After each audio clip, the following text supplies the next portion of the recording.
Good morning everyone, welcome to knowledge account. আমরা দেখব 22 September 2025 এর ডেলি কারেন্ট অ্যাফেয়ার্স, তার সাথে সাথে রিলেটেড স্ট্র্যাটেজিক এগুলো। দেখো, আজকের প্রথম প্রশ্ন আমাদের দাদা সাহেব ফালকে পুরস্কার 2025-এর দাদা সাহেব ফালকে পুরস্কার কে পেয়েছেন? এবারে কে সম্মানিত হতে চলেছেন 2025 দাদা সাহেব ফালকে পুরস্কারে? মোহনলাল বিশ্বনাথন 2025-এর দাদা সাহেব ফালকে পুরস্কারটা পাচ্ছেন। মোহনলাল বিশ্বনাথন মোহনলাল নামে পরিচিত একজন ভারতীয় অভিনেতা এবং চলচ্চিত্র নির্মাতা, যিনি মূলত মালায়ালাম সিনেমাতে কাজ করেন। এটা ভারতের সিনেমার সর্বোচ্চ পুরস্কার, দেয় ভারতের তথ্য এবং সম্প্রচার মন্ত্রণালয়। দেওয়া হয় ভারতীয় চলচ্চিত্রের উন্নতিতে অসাধারণ অবদানের জন্য। আর এই পুরস্কারটাতে থাকে একটা স্বর্ণ কমল বা গোল্ডেন লোটাস পদক, একটা শাল, আর নগদ 10 লক্ষ টাকা প্রায়। প্রথম দেওয়া হয়েছিল এটা 1969 সালে। তো এগুলোই অল অ্যাবাউট আমাদের দাদা সাহেব ফালকে পুরস্কার, যেগুলো তোমাদের এক্সাম পয়েন্ট অফ ভিউ থেকে ইম্পর্টেন্ট। আর প্রথম পেয়েছিলেন দেবিকা রানী, এটাও তোমাদের অনেক এক্সামে আসে, দেখে নেবে। পরের প্রশ্নে যাওয়ার আগে তোমাদের বলে দিই, ডাব্লিউবিপি, কেপি, এসআই এবং কনস্টেবলের জন্য তোমাদের ফাউন্ডেশন ব্যাচ পরিবর্তন উইথ টেস্ট সিরিজ অ্যাভেলেবেল রয়েছে নলেজ অ্যাকাউন্ট অফিসিয়াল অ্যাপে। WBP KP practice batch, WBP SI revision batch, এগুলো তোমাদের চলছে এখন। এছাড়া WB SSC group C group D batch এবং তার কম্বো ব্যাচ দুটোই অ্যাভেলেবেল রয়েছে। সেন্ট্রালের জন্য এসএসসি জিডি, এমটিএস, সিএইচএসএল বা রেলওয়ের গ্রুপ ডির ব্যাচ তোমাদের নলেজ অ্যাকাউন্ট অফিসিয়াল অ্যাপে রয়েছে, চলছে। তোমরা চাইলে এগুলোতে জয়েন করতে পারো আমাদের সাথে। কোর্স সেকশনে গেলে সরাসরি ওখান থেকে অ্যাডমিশন নেওয়া যাবে। এছাড়াও তোমরা যদি কোর্সে জয়েন করার আগে তোমাদের কোনো কোয়ারিজ থাকে বা তোমরা হেল্প চাও বা কোনো কনসালটেশন তোমাদের দরকার হয়, সেক্ষেত্রে এই নাম্বারটাতে তোমরা হোয়াটসঅ্যাপ অথবা কল করে নেবে। আর আমাদের টেলিগ্রাম চ্যানেলে যুক্ত থাকো অন্যান্য সমস্ত ক্লাসের নোটিফিকেশন ঠিকঠাক করে পাওয়ার জন্য। নেক্সট চলে আসবো, কোন নিয়মের অধীনে ভারতের নির্বাচন কমিশন ইভিএম ব্যালট পেপারে নির্দেশিকা সংশোধন করেছে? এটার ইংলিশ ল্যাঙ্গুয়েজটা আমার এখানে দেওয়া হয়নি, মিস হয়ে গেছে, অ্যাডজাস্ট করে নেবে। কোন নিয়মের অধীনে ভারতের নির্বাচন কমিশন ইভিএম ব্যালট পেপারে নির্দেশিকা সংশোধন করেছে? এটা হবে রুল 49A। নির্বাচন কমিশন রুল 49B অনুযায়ী ইভিএম ব্যালট পেপারের ডিজাইন আর পাঠযোগ্যতা উন্নত করার জন্য নতুন নির্দেশিকা জারি করেছে, যেখানে প্রার্থী আর নোটার ছবি এখন রঙিন, মুখ অংশ ছবি 3/4 জুড়ে থাকবে। প্রার্থী নোটার ক্রমিক সংখ্যা আন্তর্জাতিক ভারতীয় সংখ্যায় বোল্ড এবং ফন্ট সাইজ 30-তে থাকবে, যেগুলো আগে ছিল না, একটু চেঞ্জ করা হয়েছে আর কি। প্রার্থী বা নোটার নাম একই ফন্ট আর সাইজে থাকবে। ব্যালট পেপার 70 জিএসএম কাগজে মুদ্রণ হবে। বিধানসভা নির্বাচনের জন্য গোলাপি রঙের সিট ব্যবহার হবে। নতুন ডিজাইন প্রথমবার বিহার নির্বাচনে চালু হবে। নোটার ফুল ফর্ম হচ্ছে নান অফ দ্য অ্যাবভ। এটা প্রথম 2013-তে আমাদের যে নির্বাচন হয়েছিল সেখানে ইউজ করা হয়েছিল। রাজস্থান, মধ্যপ্রদেশ, ছত্তিশগড়, মিজোরাম এবং দিল্লিতে অনুষ্ঠিত বিধানসভা নির্বাচনের সময় প্রথমবার এটা ব্যবহার করা হয়েছিল। আর রাজ্যসভা নির্বাচনের নোটা বিকল্পটা 2014 সালে ইসি চালু করেছিল, মানে ইলেকশন কমিশন। নেক্সট, সম্প্রতি আহমেদনগর রেলওয়ে স্টেশনের নাম চেঞ্জ করে কি রাখা হয়েছে? আহমেদনগর রেলওয়ে স্টেশনের নাম চেঞ্জ করা হয়েছে, যেটার নাম রাখা হয়েছে অহল্যানগর রেলওয়ে স্টেশন। ভারতীয় রেলওয়ে পুনে বিভাগের আহমেদ রেলওয়ে স্টেশনটার নাম চেঞ্জ করে রাখা হয়েছে আহিল্যানগর। এটা লোকমাতা দেবী আহিল্যাবাই হোলকারের প্রতি শ্রদ্ধা নিবেদন করে করা হয়েছে। এছাড়া আহমেদনগর জেলার নামও আহিল্যানগর করা হয়েছে। দেখো, এখানে আমি কিছু পুরানো নাম নতুন নাম দিয়েছি এবং সেগুলো কোন রাজ্যে রয়েছে সেগুলোও দিয়েছি, খুব ভালো করে দেখে নাও। যেমন Mughalsarai junction, Pandit Deendayal Upadhyay railway junction, Manduadih railway station, Benaras railway station, Robertsganj railway station, Sonbhadra railway station, Allahabad junction, Prayagraj, Faizabad, Ayodhya cantt, Panki railway station, Panki Dham railway station, Dandupur railway station, Maa Barahi Devi Dham railway station, Mianka Bara railway station, Maheshnagar railway station, Habibganj railway station, Rani Kamlapati railway station, এটা মধ্যপ্রদেশে রয়েছে। কেবাড়িয়া রেলওয়ে স্টেশনটা নতুন নাম হয়েছে Ektanagar railway station. Hubballi railway স্টেশনের নাম সিদ্ধারুড় স্বামী স্টেশন হয়েছে। ওশিয়াওয়াড়া রেলওয়ে স্টেশনের রাম মন্দির railway station. Elphinstone road railway স্টেশনের নাম হচ্ছে Prabhadevi railway station. Gulberg railway স্টেশনের নাম চেঞ্জ করে রাখা হয়েছে কালাবুরাগি রেলওয়ে স্টেশন। টিলডা রেলওয়ে স্টেশনের নাম চেঞ্জ করে টিলডা নোয়ারা রেলওয়ে স্টেশন রাখা হয়েছে। এছাড়া ঝাঁসি রেলওয়ে স্টেশনের নাম চেঞ্জ হয়ে Virangana Lakshmibai railway station, Mianka Bara railway station, Maheshnagar halt, Churchgate railway station, sir CD Deshmukh railway station, Itwari railway station, Netaji Subhashchandra Bose Itwari railway station, Udhampur railway station, Shaheed captain Tushar Mahajan railway station, Sultanganj আজ গৈবীনাথ ধাম রেলওয়ে স্টেশন।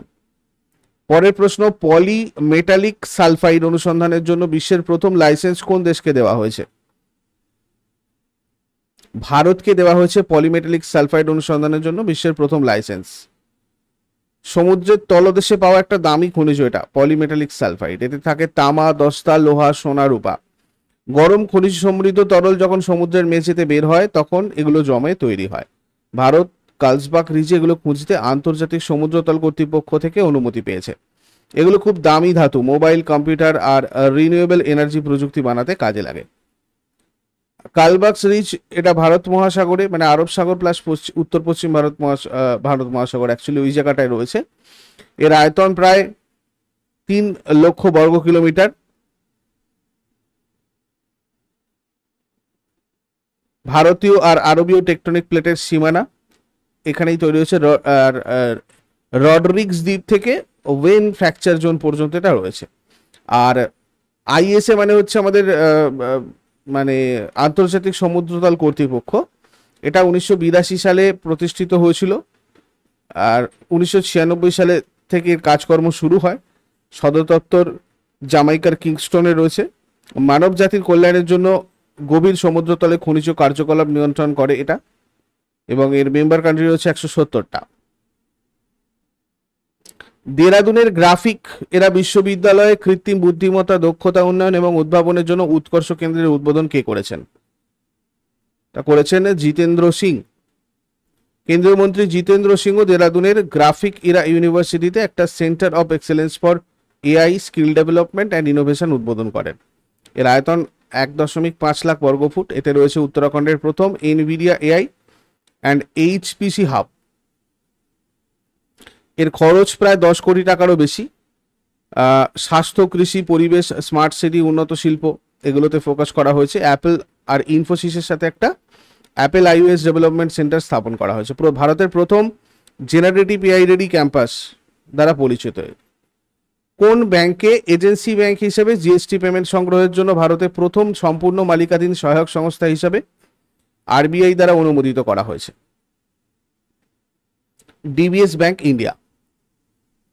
এই ডিবিএস ব্যাংক ইন্ডিয়া হচ্ছে প্রথম হোললি ওন্ড সাবসিডিয়ারি যাকে জিএসটি সংগ্রহকারী এজেন্সি ব্যাংক হিসেবে অনুমোদিত করা হয়েছে। DBS ideal প্ল্যাটফর্মের মাধ্যমে গ্রাহকরা তাৎক্ষণিক GST payment, real time update, স্বীকৃতি আর ডাউনলোডযোগ্য রেকর্ড পেতে পারে। এই প্ল্যাটফর্মটা ম্যানুয়াল আপলোড, বিভক্ত অনুমোদন, সময় সাপেক্ষ সমন্বয় সমস্যা সমাধান করে, ফলে জিএসটি পেমেন্ট আরও নিরাপদ হয়, কার্যকর হয় এবং স্বচ্ছ হয়। ডিবিএস ব্যাংক প্রতিষ্ঠিত হয়েছিল 1968-এ। এর হেডকোয়ার্টার সিঙ্গাপুরে রয়েছে। চেয়ারপারসন পিটার সিয়া। 2025 সালে ভারতের প্রথম বিশ্ব সেগুন সম্মেলন কোন শহরে অনুষ্ঠিত হয়েছিল? কোচিতে হয়েছিল 2025 সালে ভারতের প্রথম বিশ্ব সেগুন সম্মেলন। 17 সেপ্টেম্বর 2025 তারিখে কেরালার কোচির গ্র্যান্ড হায়াত হোটেলে পঞ্চম বিশ্ব সেগুন কাঠ সম্মেলন অনুষ্ঠিত হয়। ভারত প্রথমবারের মতো এই শীর্ষ সম্মেলনের আয়োজন করে। কেরালার কোচিতে অনুষ্ঠিত এই সম্মেলনটা বিশ্বব্যাপী সেগুন চাষ আর বাণিজ্য প্রচারের জন্য আয়োজন করা হয়েছিল। সেগুন হচ্ছে নিরক্ষীয় আর ক্রান্তীয় অঞ্চলের এক প্রজাতির গাছ এবং একটা গাছের কাঠ, মানে এই গাছের কাঠ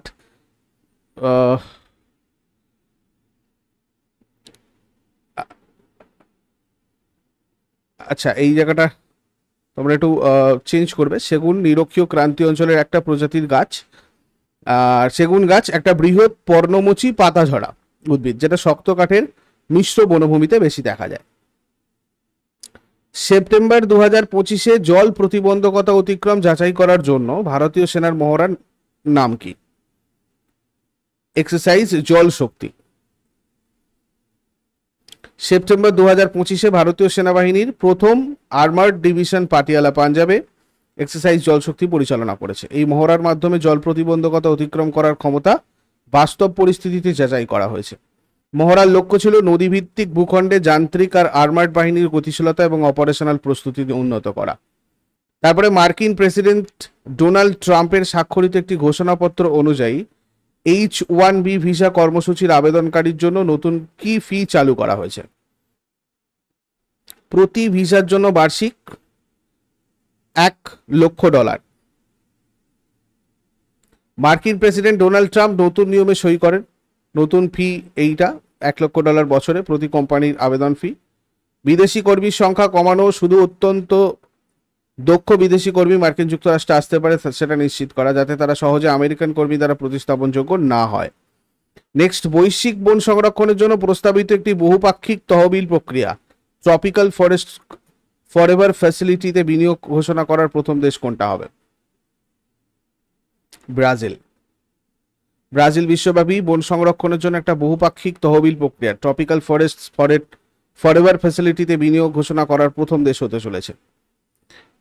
এর লক্ষ্য ক্রান্তীয় বন রক্ষা করে এমন দেশগুলোকে তারা যে বন সংরক্ষণ করে তার এলাকার উপর ভিত্তি করে বার্ষিক উপবৃত্তি প্রদান করে সহায়তা করা। নেক্সট, বিদেশে মোতায়েনের অংশ হিসাবে কোন ভারতীয় নৌবাহিনীর জাহাজ ফিজির সুভায় পৌঁছেছে? INS কামোর্তা। ভারতের একটা যুদ্ধ জাহাজ INS কামোর্তা, যেটা সাবমেরিনের বিরুদ্ধে যুদ্ধ করতে পারে, ফিজির সুবা শহরে পৌঁছেছে। এই সফরের উদ্দেশ্য ভারত আর ফিজির মধ্যে বন্ধুত্ব আরো ভালো করা, দুই দেশের নৌবাহিনীর সাথে মিলেমিশে কাজ করা। 3 মাস ধরে এই সফর চলবে। এর মাধ্যমে ভারত ফিজির সাথে ভালো সম্পর্ক গড়ে উঠবে এবং ইন্দো প্রশান্ত মহাসাগরীয় অঞ্চলে শান্তি আর নিরাপত্তা বাড়াতে সাহায্য করবে। আগের দিনের হোমওয়ার্কগুলো দেখে নাও। কোন সালে ভারত প্রথম T20 বিশ্বকাপ জিতেছিল? 2007-এ। কেরালার নতুন ফসল তোলার উৎসবের নাম ওনাম। আর আজকে তোমাদের জন্য প্রশ্ন থাকবে, উডের ডেসপ্যাচ নিচের কোন সংস্কারের সাথে সম্পর্কিত ছিল? ভারতীয় সংবিধানের কোন অনুচ্ছেদে রাজ্যগুলোর হাইকোর্টের কথা বলা হয়েছে?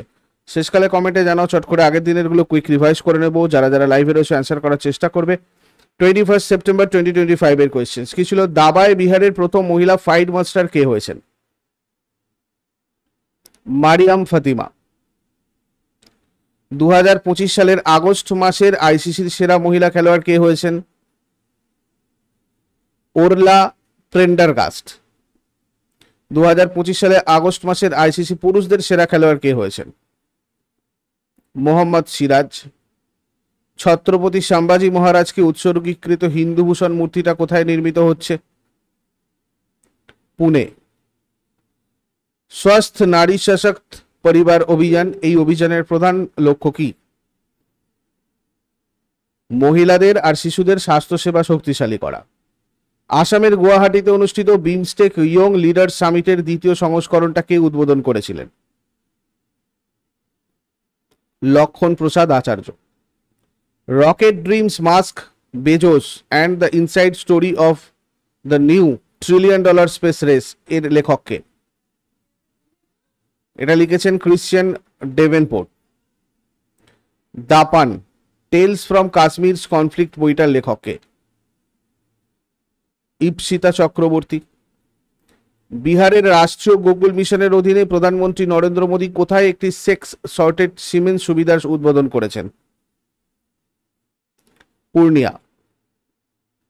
বিহারের মুখ্যমন্ত্রীর নিশ্চয় স্বসহায়তা ভাতা প্রকল্পের অধীনে এখন কোন বিভাগের স্নাতক এই প্রকল্প থেকে উপকৃত হবেন?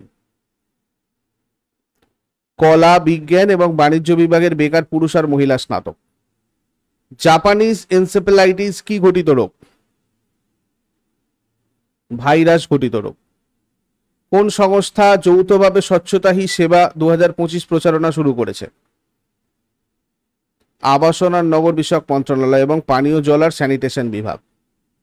এগুলো ছিল তোমাদের আগের দিনের প্রশ্ন। ইউজফুল বলে মনে হলে লাইক করো, শেয়ার করো, কমেন্ট করে ফিডব্যাক জানাও। আর প্রতিদিন সকাল 6টার সময় ডেইলি কারেন্ট অ্যাফেয়ার্সের আপডেটের জন্য নলেজ অ্যাকাউন্টকে সাবস্ক্রাইব করে বেল আইকন প্রেস করে অলে ক্লিক করে নাও। Thank you so much. Take care. Have a great day.